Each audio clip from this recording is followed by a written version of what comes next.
সুপ্রিয় দর্শকবৃন্দ, শুভেচ্ছা, স্বাগতম।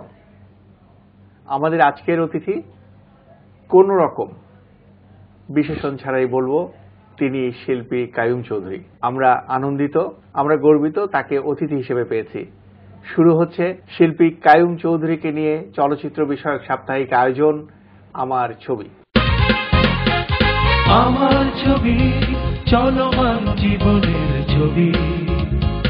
আমার ছবি বলে তাদের কথা, মূর্ত করেন যারা মনের কথা, তারাই বলেন কথা আমার ছবিতে।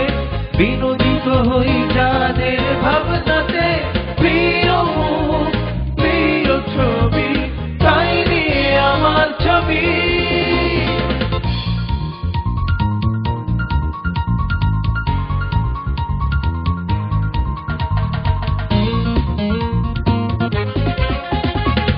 আঁকেন যারা স্বপ্নের ছবি, প্রিয় মুখ, প্রিয় ছবি, আমার ছবি, আমার ছবি, আমাদের চলচ্চিত্রের ছবি। প্রধানত তিনি শিল্পী, ছবি আঁকেন, পাশাপাশি অনেক কাজ করেন। আমাদের প্রতিটি প্রগতিশীল রাজনৈতিক আন্দোলনের সঙ্গে সাংস্কৃতিক আন্দোলনের সাথে তিনি ওতপ্রোতভাবে জড়িত। চলচ্চিত্রের সাথেও তার একটা সম্পর্ক আছে। আজকে সে নিয়েই কিছু কথা বলবো। কেমন আছেন? ভালো। প্রথমেই যাব সেই পুরনো দিনের দিকে। ফিল্ম সোসাইটি মুভমেন্টের সঙ্গে আপনারা জড়িত ছিলেন, গোড়ার দিকে সেই কথাগুলো আমরা জানতে চাই। ছিলাম তো, ছেলেবেলা থেকেই সিনেমার পোকা।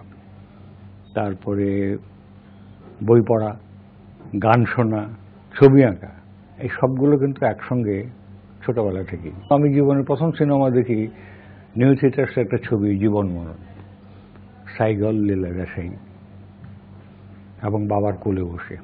আমরা যখন আমাদের জীবন শুরু করলাম, ছবি আঁকা শুরু করলাম, তখন কিন্তু ঢাকাতে সেই সময় ছবি আসতো, ভারতীয় ছবি এবং বিদেশি হলিউডের ছবি বেশি আসতো। বছরের শেষে যখন দেখা যেত যে অনেক ছবি রিলিজ করতে পারেনি, তারা তখন ওই একটা ফোর্টনাইট একটা প্রোগ্রাম করতো, ডেইলি একটা করে ছবি, 3টা সহ। আমি এবং আমার আরেক শিল্পী বন্ধু মোহাম্মদ কিবরিয়া, আমরা ওই 15 দিনের একসঙ্গে সিজন টিকিট কিনে ফেলতাম, তাতে একটু সস্তা পড়তো। তখন শুধু হলিউডের ছবি দেখতাম, কিন্তু বাইরের, যেমন সেই সময় ইটালিতে নোবেলবাগ একটা জেসিকা ছবি করছেন, তারপরে রোজেলিনি ছবি করছেন, তাদের ছবি কিন্তু আমরা দেখতে পাচ্ছি না, এখানে তখন আসতো না। হঠাৎ করে একবার ওই জেসিকার বাইসাইকেল থিফ বলে একটা ছবি, খুব নাম করেছিল সেই ছবিটি, হঠাৎ একটা কমার্শিয়াল রিলিজ হলো ঢাকাতে, এই নিশাত সিনেমা হল। দেখে একটু অবাক লাগলো যে এত সুন্দর ছবি। পথের পাঁচালী কিন্তু প্রথম রিলিজ হয় গুলিস্তানে, রিলিজ করেছিলেন ইন্ডিয়ান হাই কমিশন, ওইটা দেখতে গিয়েছিলাম। একটা কোনো রকম একটা কার্ড ফার্ড জোগাড় করে চলে গেলাম। প্রথম শোটা আমি কিছুই দেখিনি, যতবারই মানে দেখতে যাই সবসময় ঝাপসা হয়ে যায়, মানে চোখ দেখলে পানি গড়িয়ে যায়। এইরকম একটি ছবি এবং ছবি দেখার যে অভিজ্ঞতা, যে কতটা প্রাণের ভেতরে লাগলে পরে আমি বলতে পারি যে আমি প্রথম শোটা আমি কিছুই দেখিনি। পরে এই ছবিটা আমি 10-12 বার দেখেছি। প্রত্যেকবারই আমার কাছে একটা নতুন নতুন অ্যাঙ্গেল, তার মানে সত্যিটা কী বলতে চেয়েছেন, কেন এই অ্যাঙ্গেলটা, এই অ্যাঙ্গেলে ছবিটা তুলেছেন, তারপরে এই সাউন্ডটা কেন এখানে দিয়েছেন, একটা আবিষ্কার। যতবার দেখি নতুন একটা কিছু পাই। এইগুলো দেখে দেখে আমাদের হঠাৎ মনে হলো, আচ্ছা বাইরের বিদেশি ছবি, যেমন পোলিশ ছবি দেখতে পাচ্ছি না, আন্ডারওয়ার্ল্ডের ছবি দেখতে পাচ্ছি না, চেকোস্লোভাকিয়ান ছবি দেখতে পাচ্ছি না, তখন মনে হলো যে না, এই ছবিগুলো দেখার দরকার। আর আমাদের এখানে একটা সুস্থ চলচ্চিত্র তৈরির একটা তখনও চিন্তাভাবনা চলছে আর কি। তখন এগুলো করতে গেলে একটা ফিল্ম সোসাইটির দরকার। তা আমরা কিছু আমাদের বন্ধুবান্ধব, যেমন প্রয়াত ওয়াহিদুল হক, তিনি এটার ইনিশিয়েটিভ নিয়েছিলেন আর কি সেই সময়। ওয়াহিদুল হক, তারপর মোহাম্মদ খসরু বলে একজন, এই পাকিস্তান ফিল্ম সোসাইটি, আমরা এই সোসাইটি শুরু করলাম এবং একটা ভালো ছবি দেখার আমরা চেষ্টা করলাম। এবং তারও ফলশ্রুতি হিসেবে প্রথম ছবি আমার মনে আছে, নাজির আহমদ সাহেব, যিনি এফডিসির প্রতিষ্ঠাতা বলা চলে, তিনি একটা ডকুমেন্টারি করলেন সালামত নামে। সেটাই কিন্তু একটা মাইলস্টোন হিসেবে আমরা উল্লেখ করতে পারি। তারপরে ফতেল ওয়ানি, যিনি ওই অবিভক্ত বাংলায় ওই আমাদের ওবায়দুল হক সাহেবের হিমাদ্রি চৌধুরী, তখন তার নাম নিয়ে ছবিটা বেরিয়েছিল, দুঃখে যাদের জীবন গড়া, তার হিরো ছিলেন কিরণ কুমার। তিনি তখন ছবি করার জন্য এগিয়ে এলেন। আর মিউজিকে তখন আব্দুল আহাদ শান্তিনিকেতন থেকে এসেছেন। এরা তখন একটা ছবির পরিমণ্ডল, এবং সেই সঙ্গে জয়নুল আবেদিন সাহেবও জড়িত ছিলেন ওই ওই কালচারাল ওই প্রোগ্রামগুলোতে আর কি। তারা যখন ছবি করা শুরু করলেন, ফজল হনি সাহেব আসিয়া করলেন, আমার এখনো মনে আছে ছবিটির কথা।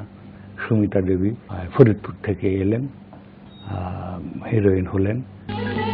আমি কই কি লং এলাচি পুটলা বেঁধে বাইরে যা, কত মায়া মানুষ তোমার পেছনে ঘুর ঘুর করবো না।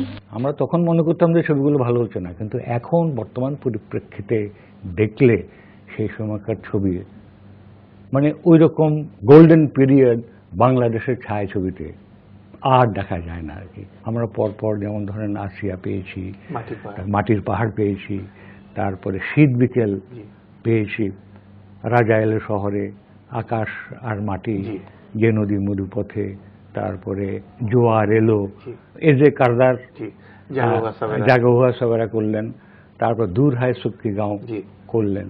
সেই সময় কিছু ছেলে তৈরি হলো। জহির তখন আমাদের বন্ধু, সে তখন ছবির মধ্যে ঢুকে গেল কারদারের অ্যাসিস্ট্যান্ট হয়ে।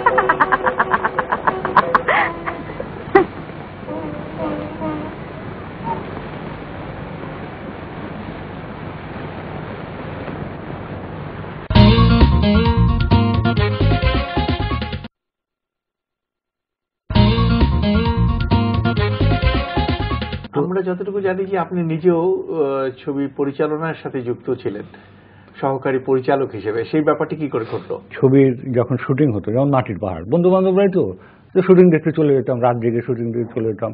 সেখানে গিয়ে দেখতাম যে সুভাষ দত্ত এফডিসির সেই শুটিং ফ্লোরের মধ্যে বসে আছে, সেও ছবি দেখছে, আমিও দেখছি। তখন মহিউদ্দিন সাহেব আমাকে বলে যে আপনি আমার ছবির কন্টিনিউ লেখেন, কোথায় কি হবে না হবে কন্টিনিউ। আমার হাতে একটা খাতা ধরে দিল, আমি তখন এই কন্টিনিউ লেখা শুরু করলাম। এই করে করে ছবির জগতে চলে এলাম এবং দেখতাম যে কি করে ভালো ছবি করা যায়। আমি এবং শামসুল হক তার ছবি ফির মিলেঙ্গে হামদোনো করার আগে আমরা নিজেরা ভাবলাম যে একটা ছবি করি। তো মক সাহেব বললেন যে ঠিক আছে, একটা স্ক্রিপ্ট তৈরি করা যাক। গল্প বাঁচা শুরু হলো। দুটো গল্প আমাদের খুব পছন্দ হয়েছিল।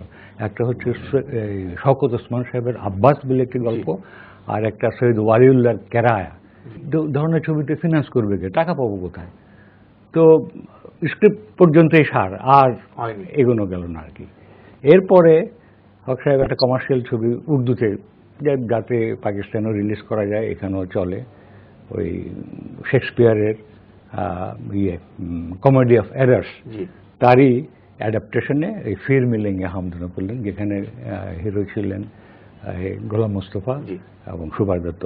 তার অ্যাসিস্ট্যান্ট হিসেবে আমি কাজ করলাম। তো কাজ করতে গিয়ে তখন বেবি ইসলাম ছিলেন ক্যামেরাম্যান। তো কাজ করতে গিয়ে দেখলাম যে এত কম্প্রোমাইজ করে ছবি করতে পারবো না, সুতরাং আমি আস্তে আস্তে নিজেকে সরিয়ে নিলাম ছবি করার পরিকল্পনা থেকে আর কি। কিন্তু অনেক পোস্টার, অনেক ফটো সেটের কাজ আপনি করেছেন। ডেভিড লিন, এই যে যার এই লরেন্স অফ আরাবিয়া, তারপর অলিভারটির ছবি, তার একটা অটোবায়োগ্রাফি ছিল। অটোবায়োগ্রাফির প্রথম গানটা ছিল I spend my childhood in a movie house. আমারও ঠিক ওই একই, ওই সেন্টেন্সটা আমার বেলায় প্রযোজ্য। আমি এত ছবি দেখতাম, কল্পনা করা যায় না আর কি। তো যার জন্য এই ছবির নেশাটা, এখনও ছবির নেশাটা আছে। এখনও বসে ঘরে বসেই ছবি দেখি, কারণ আমাদের তো ওই মানে সিনেমা হাউসে বসে ছবি দেখার সেই পরিবেশটা আর নাই। তারপর থেকে পোস্টার এবং ফটো সেটগুলোর প্রতি যেহেতু সিনেমার নেশা, তখন সিনেমার কাগজের প্রতিও একটা ভালোবাসা আছে। ম্যাগাজিন পড়া, ম্যাগাজিন কেনা, এটার একটা নেশা ছিল আর কি।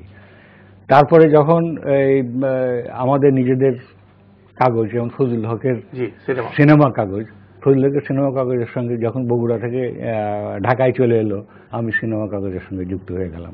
আমাদের দেশে চলচ্চিত্র শিল্প শুরু হওয়ার আগে যিনি চলচ্চিত্র পত্রিকা বের করেছিলেন ফজলুল হক, এবং সিনেমা পত্রিকা, যার সঙ্গে আপনি ওতপ্রোতভাবে জড়িত ছিলেন। ফজলুল হক সাহেব তখনও বিয়ে করেননি।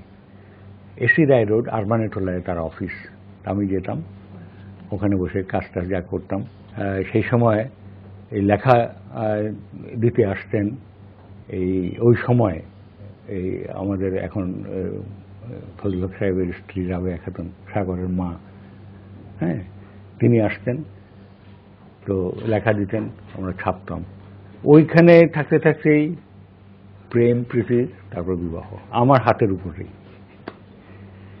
এবং তার সেই ফ্যামিলির সঙ্গে আমার যে এখনো দেখা হলে, তো ফজল হক ছিল মোটামুটি একটা উদার মনের লোক, চেষ্টা করতে একটা ভালো, ওর মাথার মধ্যে ওই ছবির পোকা আর কি। সেই ছবির সিনেমা কাগজ বার করবে, ভালো ছবি দরকার, তখন আফজাল চৌধুরী সিনেমাটোগ্রাফ ক্যামেরাম্যান, তিনি বোম্বেতে। এখন একটা ঈদ সংখ্যা বার করছি আমরা, ফজল হক এই ঈদ সংখ্যা আমি কাজ করছি, ফজল হক টাকার জন্য ছুটোছুটি করছে। হঠাৎ তার মনে হলো যে আমরা এখানে ঈদ করছি, আফজাল টাকা পয়সা ছাড়া বোম্বেতে একা, ওকে টাকা পাঠাতে হবে। সে তখন সিনেমার রিপ্রেজেন্টেটিভ বোম্বেতে। তো এই যে মানে যোগাযোগটা আর কি। পারভেজ ভাই সম্পর্কে আমাদের কিছু বলুন, আমরা অনেকেই তার সম্পর্কে জানি না। ইন্ডাস্ট্রিয়াল এক্সিবিশন হচ্ছে আপনার রমনা পার্কে, সেখানে চিত্রালীর একটা স্টল, সৈয়দ মোহাম্মদ পারভেজকে দেখতে গেছে স্টলে, মানে পারভেজকে দেখতে গেছি আর কি। পরে তো পারভেজ সাহেব আমাদের বন্দী হয়ে গেলেন, হ্যাঁ, ঘনিষ্ঠ হয়ে গেলেন। অসাধারণ চরিত্রের মানুষ। তার কাছে গিয়ে কেউ যদি কোনো কিছু চাইতো, ওই পকেটে হাত দিয়ে যা ছিল দিয়ে দিত। এরকম একটা সফট কর্নারের লোক আমি খুব কম দেখেছি, অত্যন্ত ওয়েল বিহেভড। এবং মানে আমি কি করতে চাই এটা যদি ওনাকে বলি, সেই কাজটি মানে করাবার জন্য তার সাহায্য একেবারে অকৃত্রিমভাবে 100% তিনি পিছনে লেগে থাকতেন।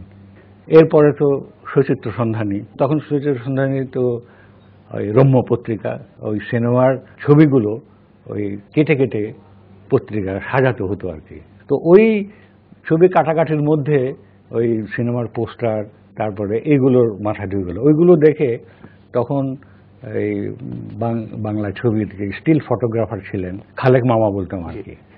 তো উনি ছিলেন আবার আবেদিন সাহেবের ক্লাসমেট, এবং আমাদের সচিত্র সন্ধানের গাজী সাহেবুদ্দিন সাহেবের বড় মামার বন্ধু। গাজী সাহেব মামা ডাকেন, আমিও মামা ডাকি। তো উনি এইসব কাজকর্ম দেখে বললেন যে ফিল্মের কাজ করলেই তো হয়। হ্যাঁ, খুব ভালো হয়, তাহলে তো কিছু পয়সা আসে। তারপরে এই শুরু হলো আর কি, এই show card, poster, press layout. আমি প্রথম যে কাজ করেছি মহিউদ্দিন সাহেবের কাজ, এই শীত বিকেল বলে একটি ছবি, রাজা এলো শহরে বলে একটি ছবি, তারপরে আপনার এই জহিরের ছবি করলাম, বেহুলা, এটা স্টার ফিল্ম ডিস্ট্রিবিউটের ছবি, সঙ্গম, তার ডাবল স্প্রেড পোস্টার, ওটা করলাম। তারপরে বাহানা সিনেমাস্কোর ছবি, প্রথম সিনেমাস্কোর ছবি। তারপরে দোসানি ফিল্মসের সাগর বলে একটি ছবি, কারবু নজরুল ইসলামের ছবি। এরপরে রহমানের ছবি, রহমান সাহেব তার ছবির এই মিলান, তারপর ইন্ধন, পারভেজ সাহেবের ছবি, পরওয়ানা বলে একটি ছবি, তারপর সুরুর বারো ভাঙবের আখরি স্টেশন। তো এরকম বহু ছবি, অনেক ছবির নামও মনে নেই। এই যে কাজগুলো যে প্রিজার্ভ করব, তখন তো এইসব আর মাথা নেই, কাজ করেছি, পয়সা পেয়েছি, ফিনিশ, শেষ। এখন সবাই খোঁজে এইটা আছে কি, ওইটা আছে কি নেই। আমার সবচেয়ে দুঃখ লাগে যে আর্কাইভও পর্যন্ত কিচ্ছু নাই।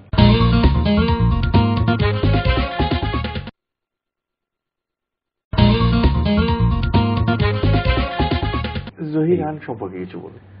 এই যে 1000 বছর ধরে উপন্যাসটি, এটার প্রথম পাঠক ছিলাম আমি এবং রাবেয়া খাতুন।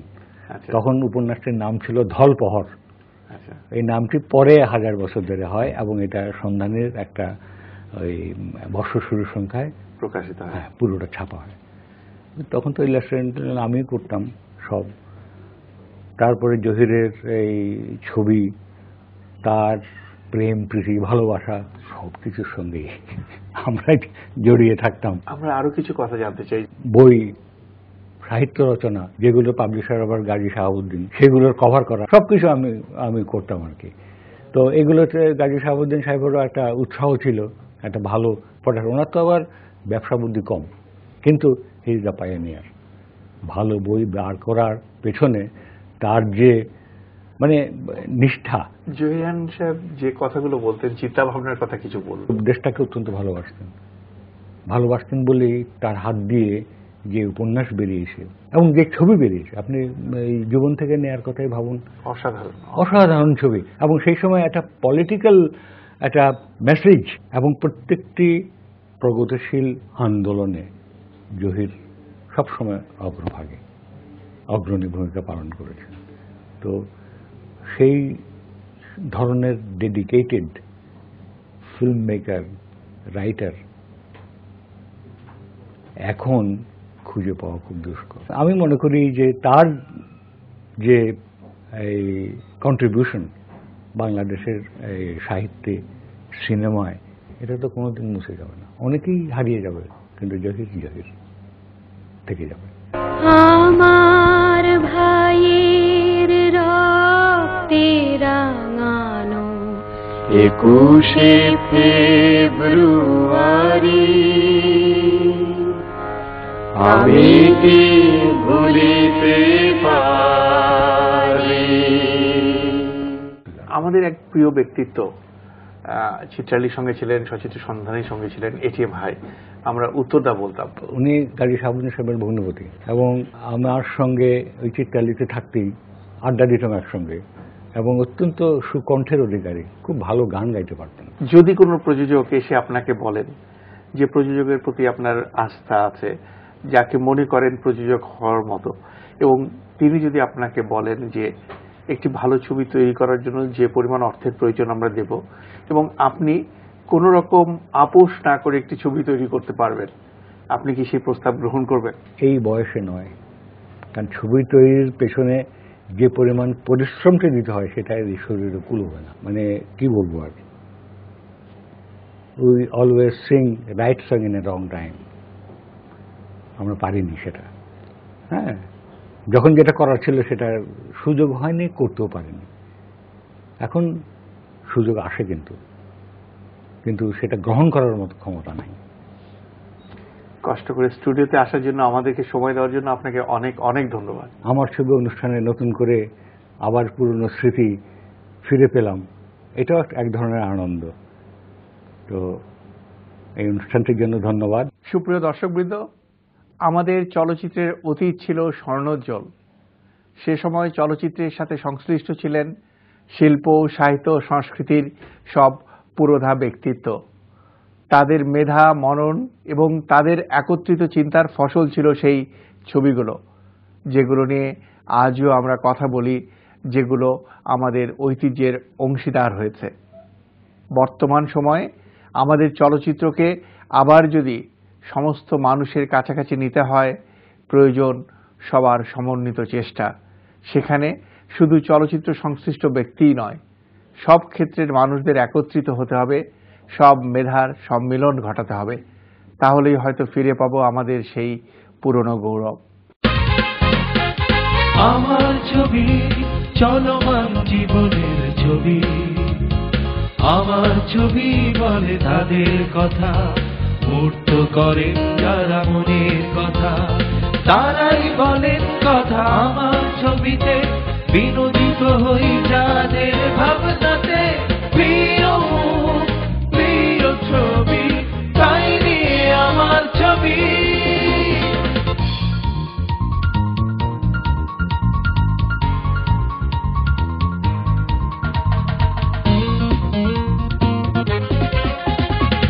আঁকেন যারা স্বপ্নের ছবি, প্রিয় মুখ, প্রিয় ছবি আমার ছবি, আমার